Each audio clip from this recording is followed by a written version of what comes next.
Bonjour à tous, c'est Katniss pour une nouvelle partie commentée de StarCraft 2. Donc cette fois-ci un PVP.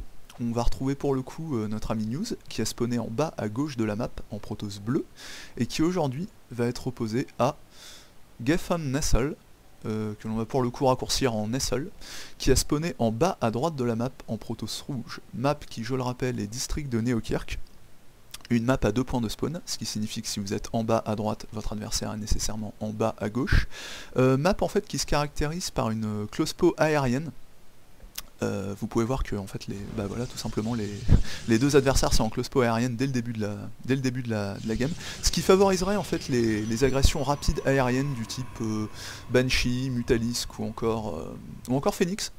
Partir Stargate en PVP sur cette map, je le pense, peut être une assez bonne stratégie. Positionnement de pylône encore un petit peu particulier de la mini-news, mais ça devient une habitude chez le joueur. D'ailleurs, pour le coup, j'ai envie de dire qu'en fait, ce pylône est plutôt bien disposé d'après moi, parce que je me demande si, avec l'air du pylône, on ne peut pas warper directement sur la B4 en middle game. Ce serait intéressant de se renseigner. J'essaierai une partie personnalisée pour pouvoir confirmer ça. Parce que je rappelle que l'air du pylône en fait est moindre depuis le nerf du pylône il y a quelques saisons. Le nerf de l'air du pylône, hein. Donc en fait le pylône va moins loin, alimente moins de bâtiments. Et de fait, c'est à peu près le moment, enfin au moment de ce nerf j'avais arrêté de jouer Protoss. De fait, je me suis jamais vraiment remis à jouer pour ce qui est de l'air. Ouais, le petit bisou des probes. Les probes qui sont partis tout de suite après la guette, hein. Guette qui a été posée à 12 pour les deux joueurs. J'ai oublié de le préciser, j'étais perdu dans mon monologue.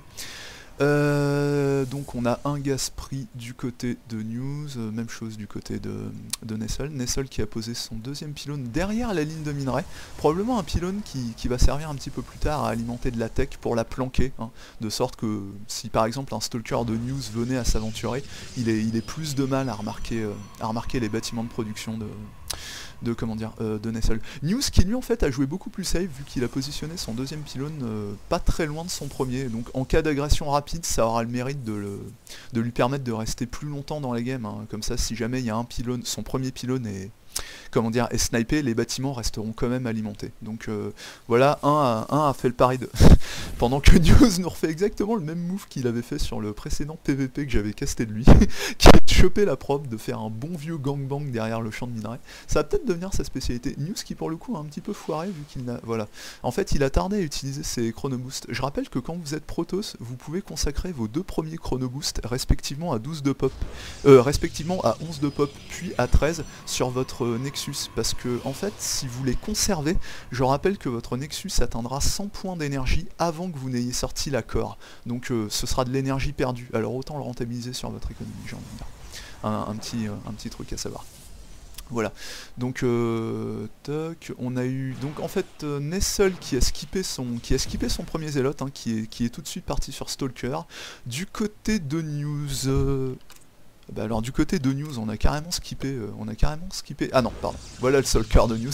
Je me disais un petit peu, voilà, News qui va très justement faire un petit attack move pour s'affranchir de tout pylône qui sera disposé sur la B2.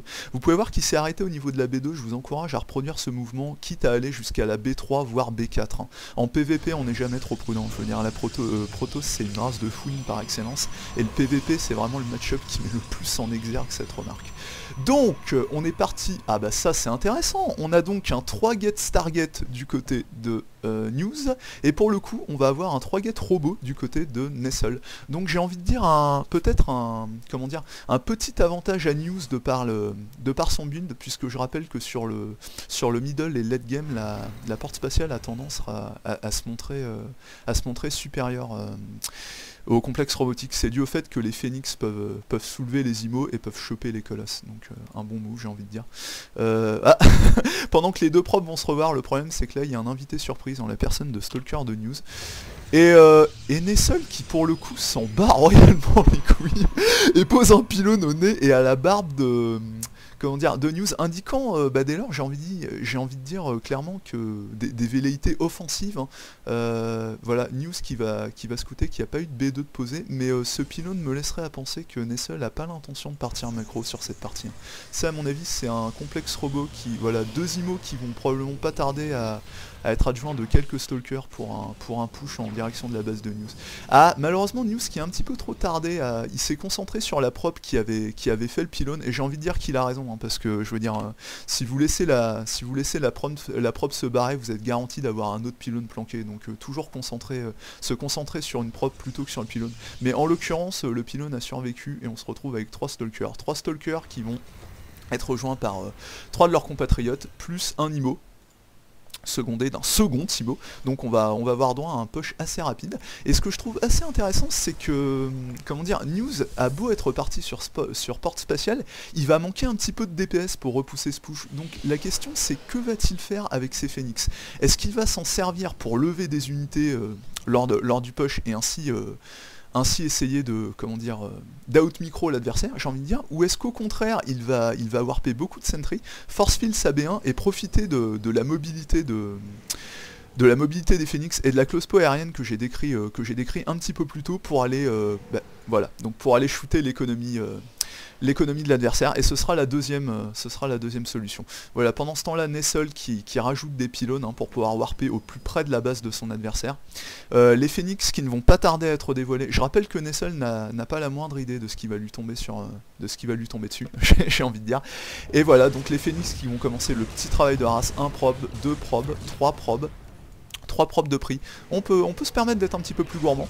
4 probes, voilà, donc pendant que je vais me reconcentrer sur Nessel qui va tenter de rentrer, et voilà, News qui est aux aguets. Bon force field, j'ai envie de dire.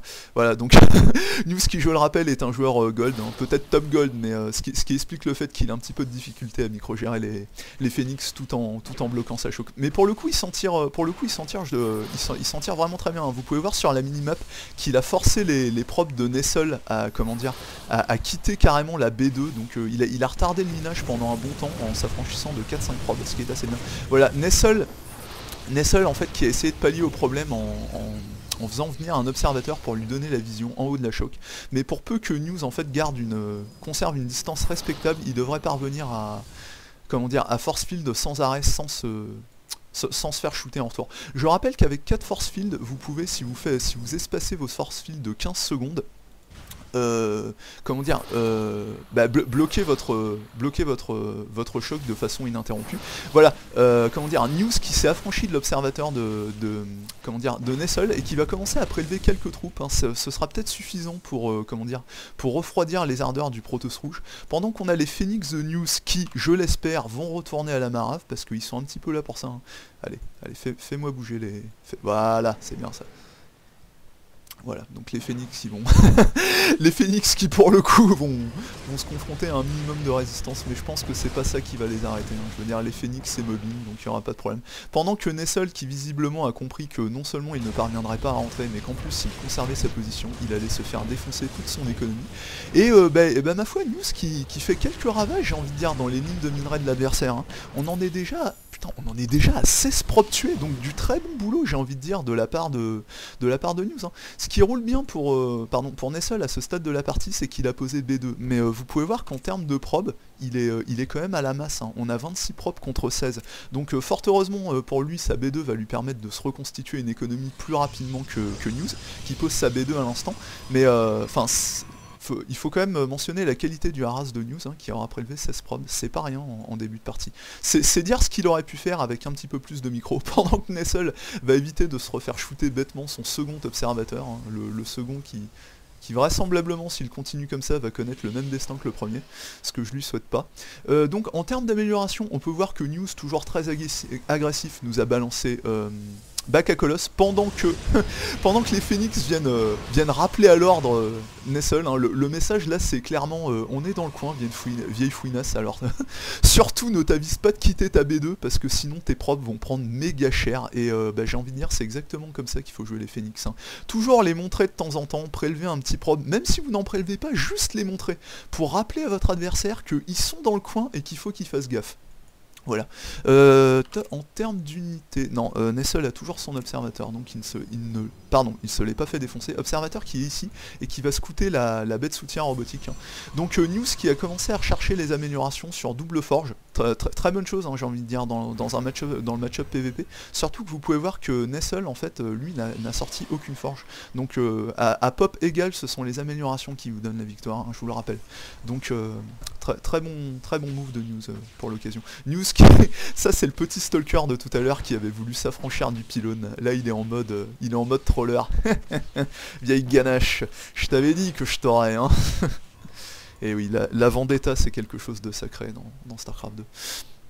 Donc les Phoenix de News qui vont refaire un petit tour de piste pendant qu'on a la thermolance qui est recherchée du côté de News, hein. Du côté de Nessel, Nessel en fait visiblement essaie de reconstruire son économie, j'allais dire, mais vous pouvez voir que son armée est en train de sortir de chez lui. Je vais y revenir pendant qu'on va s'intéresser quelques secondes à ces Phoenix. Là on a 1 kill, 6 kills, 8 kills et 7 kills, ce qui ma foi fait 14, 21, 22 kills pour ces Phoenix, ma foi des Phoenix bien rentables, hein. Là par contre Nessel qui me fait un petit peu peur, j'ai l'impression qu'il a envie de retourner pusher, mais je vois pas trop en quoi la situation va différer de son premier push. Enfin je veux dire, là la situation est encore pire pour lui, vu que cette fois News a de quoi contrer, hein. Bon certes il n'a pas autant d'IMO, mais il a une masse conséquente de zélotes et enfin, je suis pas sûr que ce soit une bonne chose pour Nessel de revenir à la charge. La situation n'a fait qu'empirer pour lui entre le premier et le second push, hein.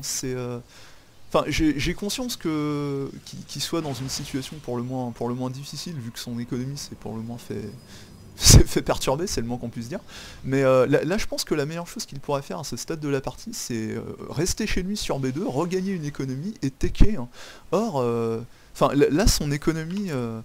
Ouais, son économie est loin d'être revenue au top, et en termes de tech, j'ai envie de dire, en termes de tech, il est resté sur une robot toute simple, il n'a pas rajouté de get. Ouais, c'est... Ah, bon, il pose B3, j'ai envie de dire, d'accord, donc accroître son économie, c'est une bonne chose, mais là, il faudrait penser à techer du côté de Nessel, hein. Je veux dire, se faire des couilles en or, c'est une chose, mais encore faut-il les bâtiments de production pour pouvoir dépenser le pognon qu'on a accumulé. Donc du côté de News, on rajoute des gates pour pouvoir produire... Ok, Colosse, on n'a pas lancé le conseil crépusculaire pour pouvoir continuer les améliorations, c'est un petit peu dommage, mais bon j'ai envie de dire, vu que Nessel est carrément à la traîne de ce point de vue là, c'est pas tant dommageable que ça pour Nessel. Donc Nessel qui va probablement revenir camper au niveau de sa B3. News qui va probablement profiter de son avance technologique dans la partie, j'entends c'est Colosse, pour faire une petite pression. Il va probablement attendre son deuxième voire son troisième Colosse et go, pendant qu'on a ce qui semble être une tentative d'embûche, j'ai envie de dire, de la part de Nessel. Vous pouvez voir, regardez comment est positionné son armée par rapport à sa B3. Sa B3 qui est planquée derrière ses bâtiments, entre la choc, prêt à prendre toute armée qui s'attaquerait à la B3 à revers, j'ai envie de dire, hein. C'est plutôt bien vu de la part de ce joueur, j'ai envie de dire. Bon, il est à la masse en termes économiques, il est à la masse au niveau de la technologie, mais au moins il fait preuve d'innovation en termes de stratégie, j'ai envie de dire. Donc à voir si le positionnement va lui être favorable ou non, hein. Il faudra déjà que News se décide à attaquer, mais connaissant la prudence du joueur, je suppose qu'il va attendre son troisième colosse qui va bientôt arriver. Du côté de News, on a finalement popé le conseil crépusculaire, lancé le plus 2 d'attaque et de défense, et également lancé l'amélioration charge zélote, qui est vraiment très intéressante à rechercher dans le match-up PVP. Pendant ce temps-là, on a 3 Stargates qui sont popés du côté de... D'accord, du côté de Nessel. Du coup, très intelligent de sa part d'avoir popé les bâtiments ici. Non seulement ça les rendra très difficiles à scouter de la part d'un observateur qui va difficilement venir s'aventurer au niveau de la B4 alors que la B3 vient à peine de finir, et au final ça permettra à Nessel, voilà, Nessel qui, comme je vous le disais, va le faire, hein, va essayer de prendre l'armée par revers, à revers, et c'est très intelligent vu que les colosses sont juste derrière. Malheureusement il a peut-être frappé un petit peu trop tôt, ouais, malheureusement, ouais, non, je crois que News va, non, donc finalement move qui aura permis à Nessel de s'affranchir d'un colo, donc bonne opération de sa part, j'ai envie de dire. Bon, malheureusement il s'est fait sniper sa B3, ce qui fait que pomper 3 Stargate dès lors va être plutôt difficile pour lui, mais on va voir comment ça va se profiler. Ouais, et Nessel qui fait un plutôt bon push. Voilà, donc News qui en a eu marre de faire une retraite. En fait, j'imagine que News en fait a backé pour pouvoir repositionner son armée, hein. Les zélotes c'est bien mieux lorsqu'elles sont lorsqu'elles sont en devant. C'est un petit peu dommage que ces, comment dire, que ces Phoenix ne soient pas plus agressifs, hein. Ils ont toujours le même nombre de kills que tout à l'heure, ce qui me fait dire qu'ils ne sont pas revenus à la charge. La B3 qui va être reposée du côté de Nessel, pendant qu'on a des dislockers qui vont être chrono-boostés de la part de Nessel, toujours, hein. Nessel qui va essayer de revenir dans la partie grâce à un switch technologique non scouté, et j'ai envie de dire, bah ma foi c'est plutôt malin de sa part, hein. Vu que vous pouvez voir que dans la composition de news, il n'y a pas tant de stalkers que ça, donc bah, j'ai envie de dire wait and see, hein. Toc toc toc. Ouais, alors le problème c'est, voilà, la grande question qu'il faut se poser c'est est-ce que News va attendre, et malheureusement je crois que la réponse c'est non. Je veux dire, il a très bon force field, hein, de la part de News. Bon, c'est un petit peu dommage parce que les force field de devant empêchent les Elotes de frapper, mais les force field de derrière étaient plutôt bons, hein, vu qu'ils ont empêché les Stalkers qui ont porté de 6, qui étaient tout à l'arrière, d'attaquer l'armée de News. Donc j'ai envie de dire bien vu de sa part. Et voilà, et finalement News qui va s'imposer sur Nessel avant que celui-ci n'ait pu pleinement tirer parti de son switch technologique secret, j'ai envie de dire. Bah, ma foi, une game relativement courte. Une game relativement courte où en fait bah, j'ai eu le loisir déjà d'une part de, de constater les progrès de News quant à l'utilisation de la porte spatiale, hein. Enfin, il avait utilisé la porte spatiale sur un PVP que j'avais casté précédemment, et le moins que je puisse dire c'est que ça avait été décevant en sorte, dans le sens où il avait très peu utilisé l'avantage que lui procuraient ces Phoenix. Ce coup-ci on a des Phoenix qui ont quand même été rentables, voilà, 39 ouvriers tués. Bon bien sûr les 39 kills ne sont pas alloués aux Phoenix, hein. Faut bien prendre en compte que lorsque la B3 a été pétée, il y a une bonne quantité de probes qui ont été zappés en même temps qu'elle. Donc voilà, mais toujours est-il que les Phoenix en fait ont eu le mérite de retarder déjà d'une part Nessel économiquement, de le forcer à back alors qu'il était en train de pusher chez chez News. News qui pour le coup a finement joué, hein, j'ai envie de dire. Il a très rapidement warpé 4 sentries, il a joué la montre en warpant en warpant continuellement sa choke et en profitant du fait que Nessel à ce moment-là n'avait aucune technologie lui permettant de passer outre, hein. Je veux dire, il n'avait pas par exemple de DT ou de HT pour les changer en Archon et péter les force fields. Il n'avait pas non plus conseil crépusculaire pour recharger le blink. Ce qui pour le coup, couplé à son observateur, aurait pu être une bonne opération pour passer un, mais je pense que le temps qu'il est sorti le conseil crépusculaire et recherché l'amélioration, News aurait probablement také sur quelque chose qui lui aurait permis de contrer. Donc je pense qu'en fait l'erreur de Nessel, et qui d'après moi lui a coûté la game, bah, c'est tout simplement qu'il n'a jamais teché, quand vous regardez bien. Ou tout du moins qu'il n'a jamais développé sa tech, parce qu'effectivement il a sorti le conseil crépusculaire, mais regardez les bâtiments de production de Nessel. Je veux dire, là on a 3 gates, un complexe robotique et 4 gaz. Je veux dire, il avait beaucoup de ressources pourtant, mais il les a jamais utilisées. Certes, il était à la masse économiquement en début de partie, mais il a plus ou moins rattrapé son retard par la suite. Jamais totalement, mais il est revenu à un stade où il pouvait se permettre de tecker, et il ne l'a pas fait. Résultat, forcément, il perd contre News qui lui a tecké. Je veux dire, c'est le b.a.-ba, hein. News, il était 2-2 au moment de la fight. Vous pouvez voir qu'il s'apprêtait probablement à lancer le 3 d'attaque et le 3 de défense. Il avait développé la tech colo, il avait bien profité de ces Phoenix, et au final il s'est imposé, hein. Je vois rien d'autre à dire sur cette game. Pour moi, la raison pour laquelle Nessel a perdu est très simple. Tout simplement, il n'a pas amélioré sa tech. Point barre. Voilà, sur ce, je vous dis à très bientôt pour une prochaine game. Et c'est tout. Ciao ciao.